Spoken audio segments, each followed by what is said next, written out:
Hey everyone, welcome back to Talk Tottenham here.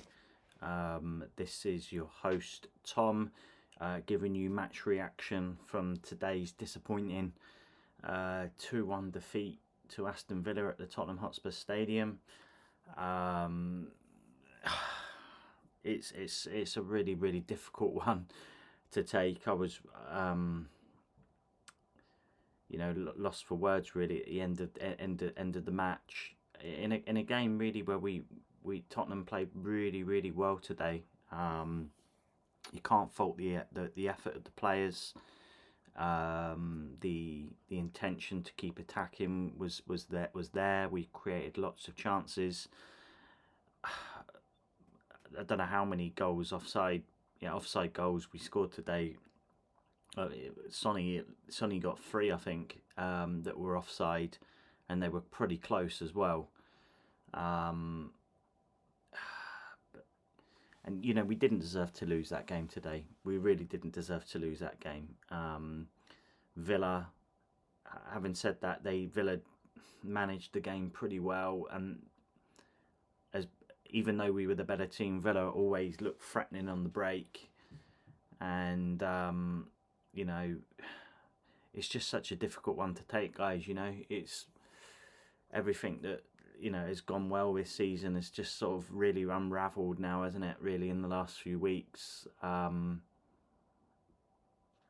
Romero's sending off has really cost us now in the Chelsea game. We're still missing for one more game against City now, which is just gutting. It is just so, I'm kind of finding it quite difficult to do this one really, because it feels like a balloon basically. We've just been expanding all season, and putting more and more air into the balloon, and it's just popped, and all the air's coming out now, and it's just so hard to say that, but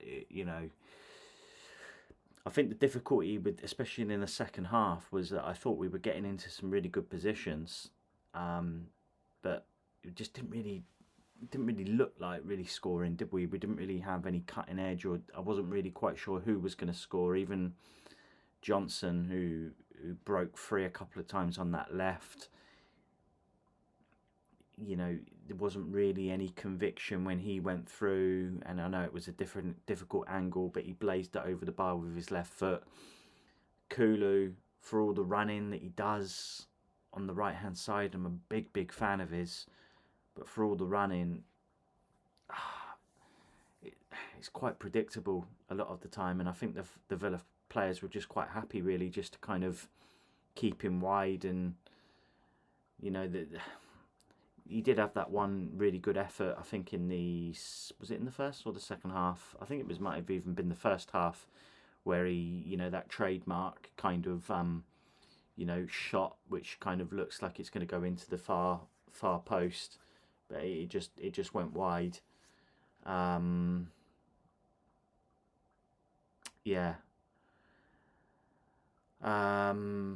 It's just difficult. It's a difficult one to take. I keep saying that, but three defeats in a row is just so, it's a difficult one. But after winning 8 and drawing 2 of the first 10 games, and but there were some good performances today. I wanna really say well done and big up to Lo Celso, who is coming for a lot of criticism for his time at Spurs, but Giovanni Lo Celso was really good today.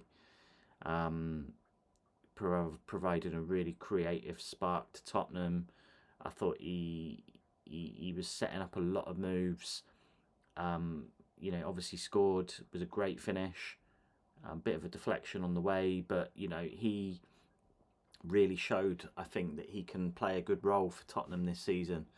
And we're going to need him, because I can't believe I'm saying this, but Bentancur went down, and I don't know how serious it is, but I haven't even actually listened to Ange's presser yet in the post match, but it didn't look good. It didn't look good, and the fact that he had to come off after half an hour, it's just. And Matt Cash, I'm sorry, but he was the same guy that I remember did Matt Doherty away at Villa a couple of seasons ago. He kept Doherty out of our team for about 10 matches, and he's a horrible tackle, absolutely horrible tackle today on Bentancur. Absolutely no intention to play the ball. I thought it was a disgusting challenge, and I don't like to see players being booed, but the Spurs fans rightly, I would say, were booing Cash after that. It was a sickening tackle, and made a lot worse from the fact that Bentancur's already been out, for 9 months. I don't know. It's just turning into an absolute nightmare, guys, with the injury situation. No Sarr today, no Bentancur. I mean, my predicted lineup couldn't have been more wrong, to be honest, because there was Hill that started. There was obviously Lo Celso. I did say that Lo Celso was going to start, but Emerson Royale came in to the defence. He played, and there was also no Sarr as well, was there? So the midfield was made up of Bentancur, Lo Celso, and who am I forgetting?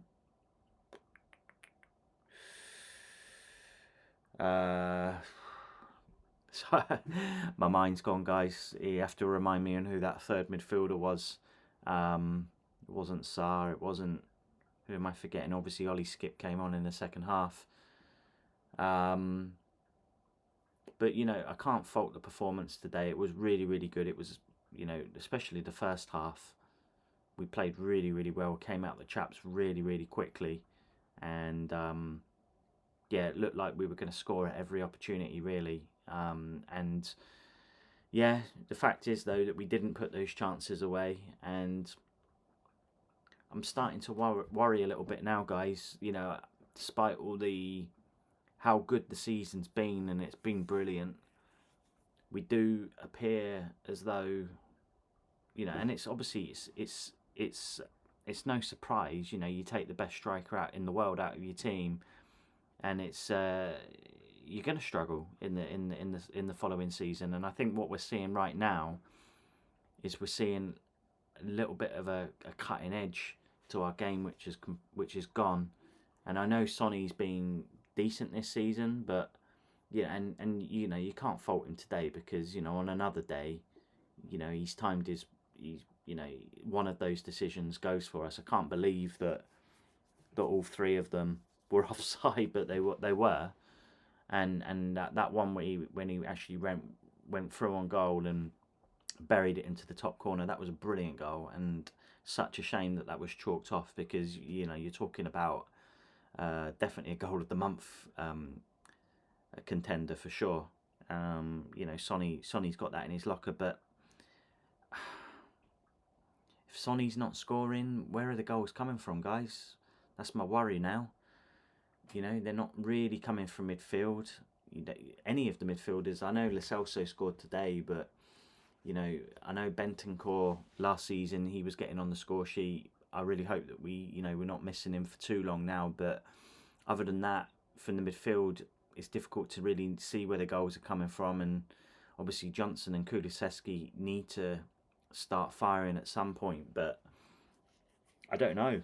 I'm a little bit worried now, to be honest, after what has been such a honeymoon start to the season. It's really kind of like sort of it's all the excitement is gone, to be quite honest. And I'm trying to keep positive.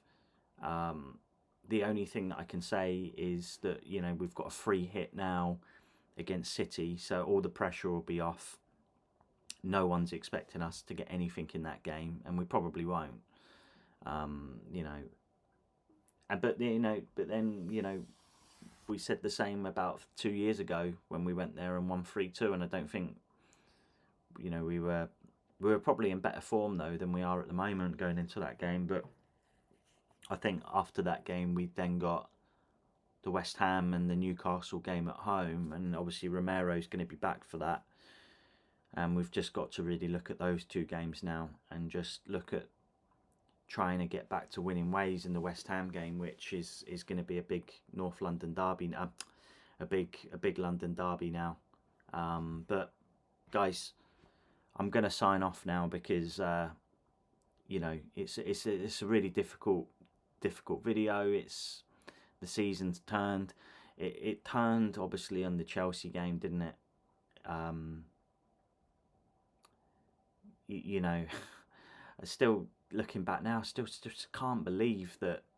You know, I've never ever remembered a game like that with when one team just has so much bad luck in the one game, with the sendings off, with the injuries, and to just go from high to low just like that is hard, is difficult, which I've said many times on this video so far. So I'll leave it there, guys.